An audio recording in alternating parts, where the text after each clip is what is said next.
Okay, go ahead. Okay, so we are presenting on the CMS, which is the Centers for Medicare and Medicaid Services, the history behind Medicare and Medicaid. On July 30th, 1965, President Lyndon B. Johnson signed into law the bill that led to the Medicare and Medicaid. The original Medicare program included Part A, hospital insurance, Part B, medical insurance. These two parts are called the original Medicare. In 1966, Medicare's coverage took effect as Americans aged 65 and older were enrolled in Part A, and millions of other seniors signed up for Part B. In 1972, President Richard M. Nixon signed into law the first major change to Medicare. The legislation expanded coverage to include individuals under the age of 65 with long-term disabilities and individuals with end-stage renal disease. In 1982, hospice services for the terminally ill were added to a growing list of Medicare benefits.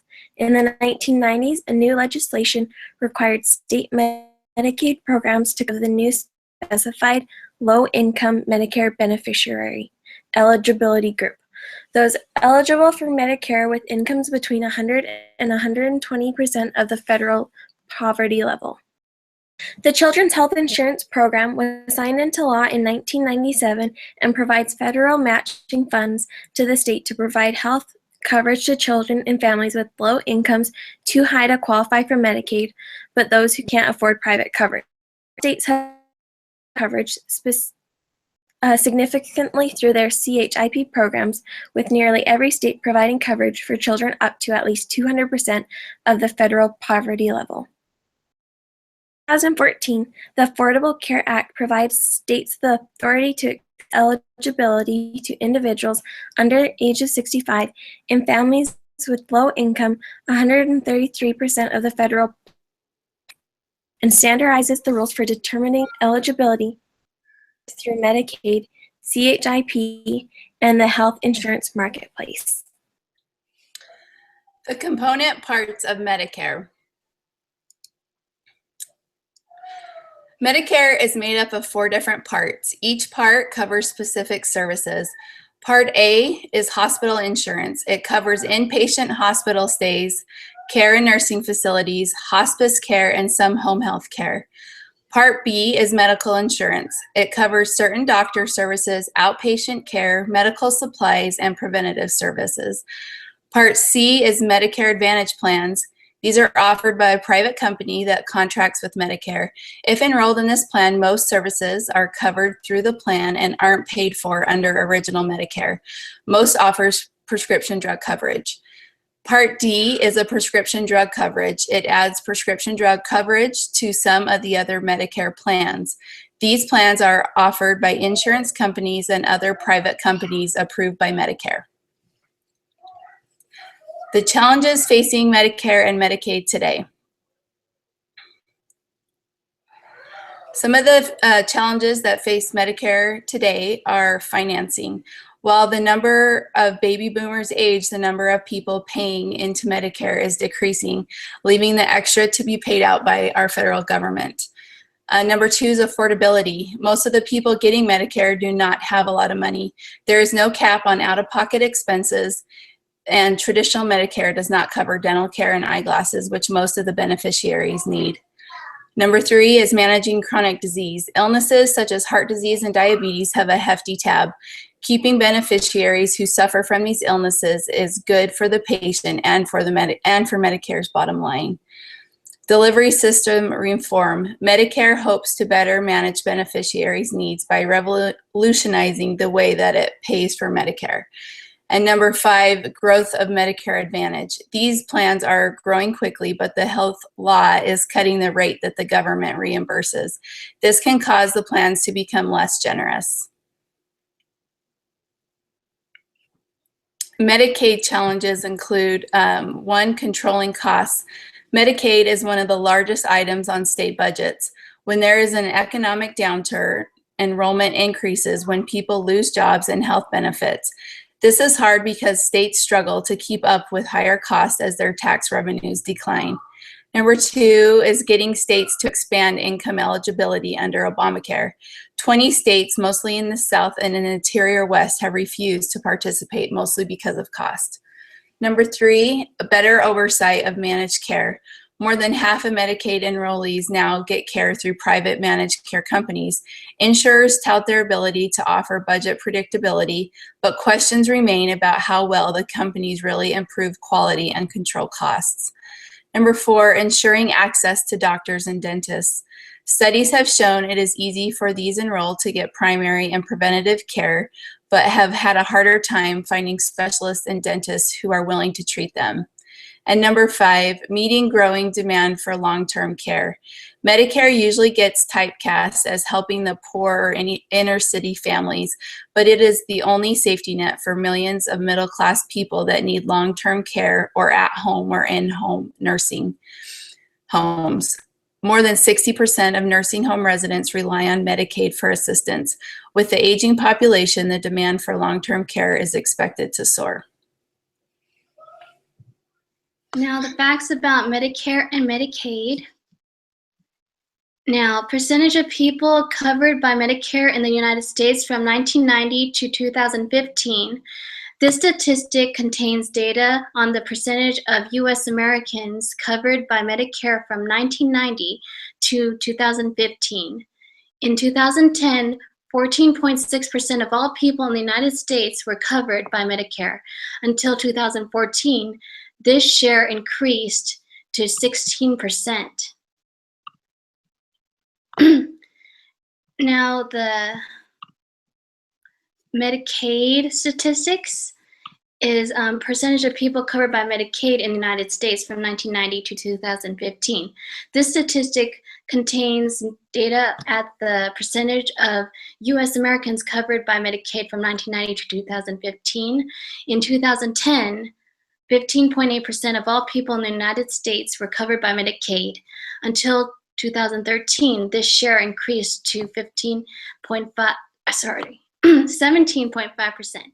On note, Medicaid enrollment and costs grew markedly during the last recession, and enrollment shot up further since 2014 as a result of the 2010 Affordable Care Act. States typically try to control costs by cutting payment rates to doctors and hospitals or reducing benefits, both of which have been negative effects on enrollees by making it harder to get care. And a pharmacy fun fact for Medicare is that most Medicare prescription drug plans have a coverage gap, aka a donut hole. This is a temporary limit on what the drug plan will cover for drugs.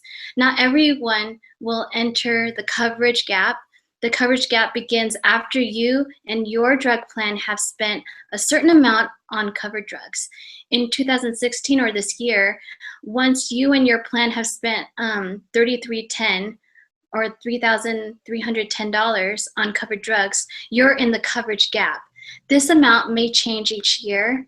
Also, people with Medicare who get extra help paying Part D costs won't enter the coverage gap.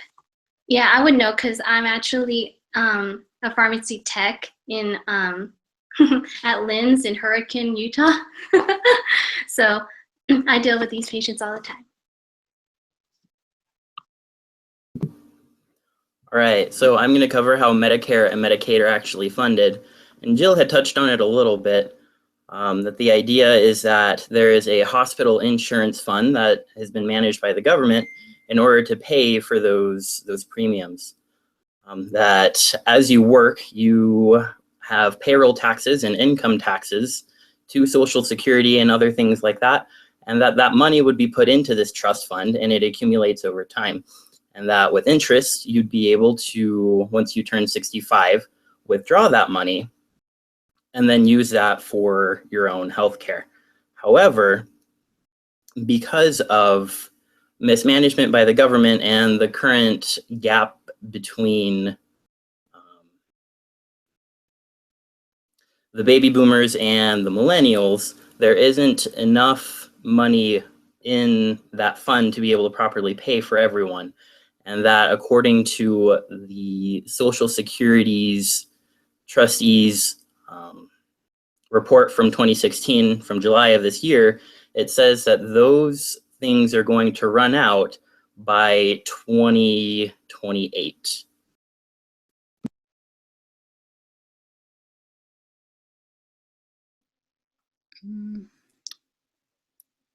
Okay, continuing with the presentation, I will be talking about how Medicare and Medicaid are funded, and also we'll talk about who the beneficiaries of Medicare and Medicaid are. First, if we go to the number 14, the slide number 14, please. Okay, perfect. How are Medicare and Medicaid how are Medicare and Medicaid funded? We will start talking about Medicare. Medicare uses the money which comes from two types of trust fund accounts. These two trust funds only can be used by Medicare. These types of trust fund accounts are called Hospital Insurance Trust Fund, and the other one is called the Supplementary Hospital Insurance Trust Fund. Each of them is funded differently, and it covers different parts of Medicare. First of all, we have the Hospital Insurance Trust Fund. This trust fund is funded by payroll taxes paid by most employers, and people who are self-employed. The other source comes from the income taxes paid on Social Security benefits. Interest earned on the trust fund investments. And Medicare Part A premiums from people who aren't eligible for premium-free Part A. So this Hospital Insurance Trust Fund pays for Medicare Part A, such as inpatient hospital care, skilled nursing facility care, home health care, and hospice care. In addition, this fund pays for the Medicare program administration. So now, second, we have the Supplementary Medical Insurance Trust Fund. The funds that come from this insurance are authorized by the Congress. This trust fund is funded by premiums from people enrolled in Medicare Part B and Medicare prescription drug coverage, which is Part D. Another source is the interest earned on the trust fund investment. The Supplemental Medical Insurance Trust Fund covers Part B benefits, Part D, which is like drug coverage, and the Medicare program administration, which covers combating fraud and paying benefits. Now, the next slide. Okay, funding for Medicaid is another thing, because Medicaid is monitored by the CMS, but it is offered by each state. The Medicaid program is jointly funded by the federal government and states. The federal government pays states for a specific percentage of program expenditures, called the Federal Medical Assistance Percentage, or also known as FMAP. FMAP varies by state based on criteria such as per capita income. Also, eligibility is determined largely by income, and it covers a wider range of healthcare services than Medicare. Okay. So now, who are the beneficiaries of Medicare and Medicaid? We're going to start with Medicare. Medicare is an insurance program for individuals 60 years of age or older, individuals with certain disabilities. So those individuals, they need to have the Social Security disability insurance for more than 24 months to be able to qualify for Medicare. And also people who has end-stage kidney failure, and also no matter your income. So this means that if you're a rich man or a rich woman and you have kidney failure disease, so you can qualify for Medicare. Okay. Now with Medicaid, on the other hand, we have Medicaid. Medicaid is a social health care program for families and individuals with limited resources. This means that your income matters if you want to apply for Medicaid. And in addition, all U.S. citizens and legal residents with income up to 133% of the poverty line, including adults without dependent children, would qualify for coverage in any state that participate in the Medicaid program. But also, it depends where you live.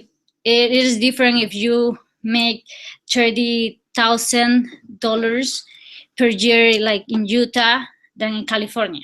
Maybe in California you qualify for Medicaid, but not in Utah. What else? Okay. In conclusion, Medicaid is an insurance program for low-income individuals, pregnant women, people with disabilities, children under 19, and individuals who are blind. And your income matters. And also, I want to clarify that people with disabilities. And now, also, I said that people, Medicare, also like there are like people with disabilities who qualify for Medicare, but disabled people who are approved for Social Security Disability Insurance or SSDI benefits will receive Medicare, but those who are approved for Supplemental Security Income or SSI will receive Medicaid. They both have disabilities, but they have like different kind of like in disability insurance. Okay, and this I also want to clarify this part. We know that we have 4 parts of Medicare: A, B, C, and D. But when you apply for Medicare, you can have an original Medicare plan or a Medicare Advantage plan. If you have an original Medicare plan, so you are covered to go nearly all doctors. So I think that's better. And if you have a Medicare Advantage plan, you have like a restriction of doctors. And also Medicare Advantage plan, it is a type of private insurance that it is offered by companies that contract with Medicare. So this means that if you're like 66 years old and you're still working, you can qualify for this Medicare Advantage plan because your company can work with Medicare too. Okay, and lastly, sorry, to finish, like my part, people are eligible to have Medicare and Medicaid. If you have Medicaid and Medicare, you're a dual eligible. That's it.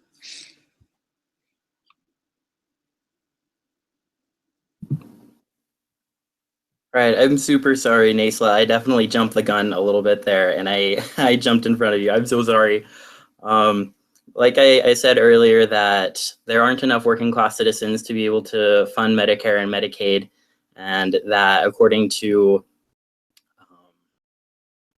the report that was given this year, that by on July 12th of 2016, that the entirety of that fund will be depleted by 2028.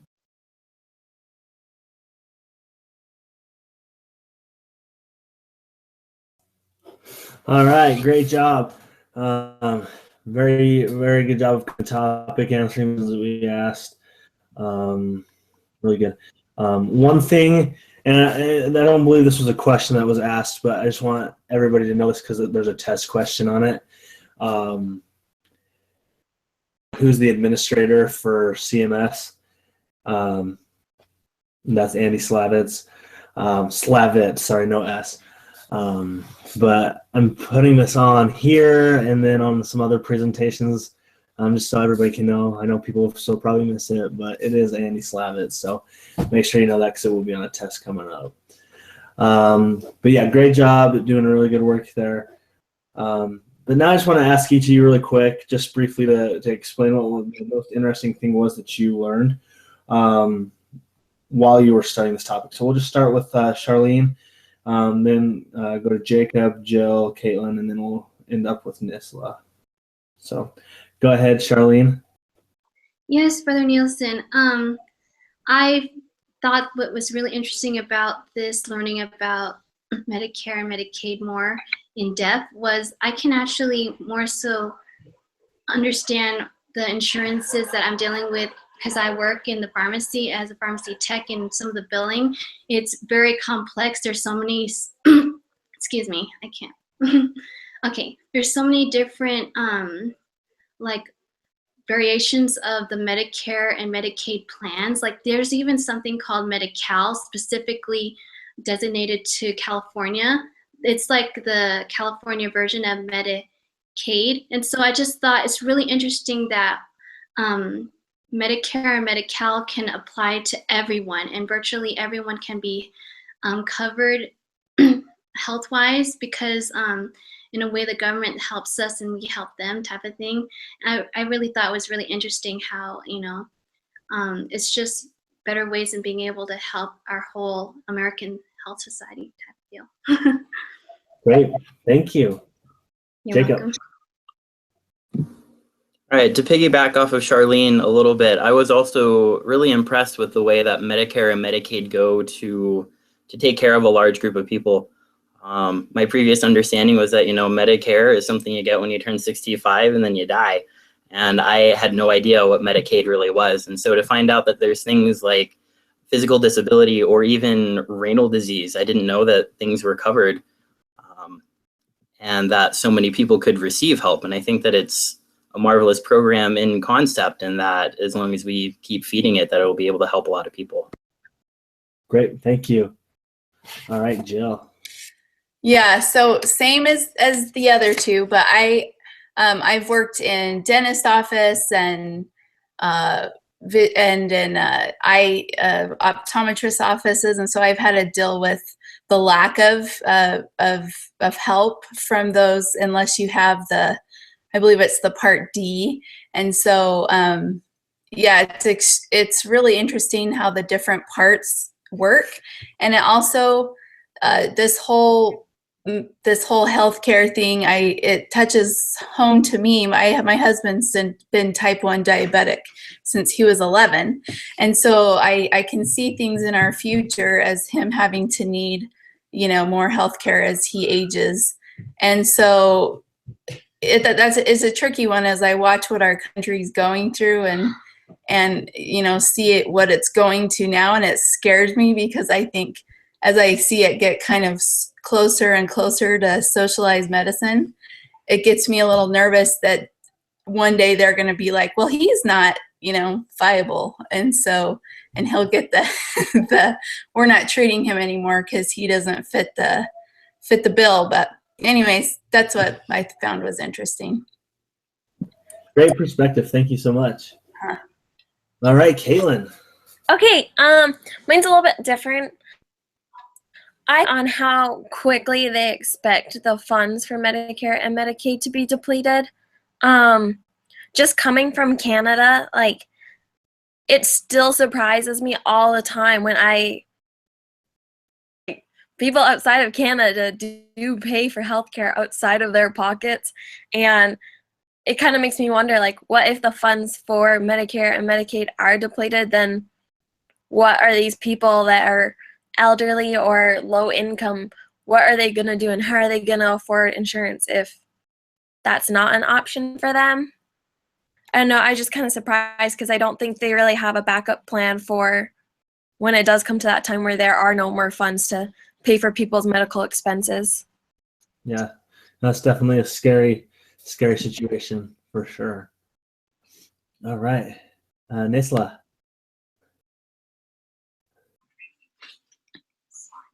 Okay. One of the things that stood out to me the most was in regards to the trust funds. According to the book from our class, the Medicare Trust Fund is projected to become insolvent or going into bankruptcy in or about 2017. After I was reading about Medicare, I think they are spending a lot of money in the Part A, and I think that the Part A will become like insolvent faster than the other parts, because this part covers things that are used for many people who are 65 or older.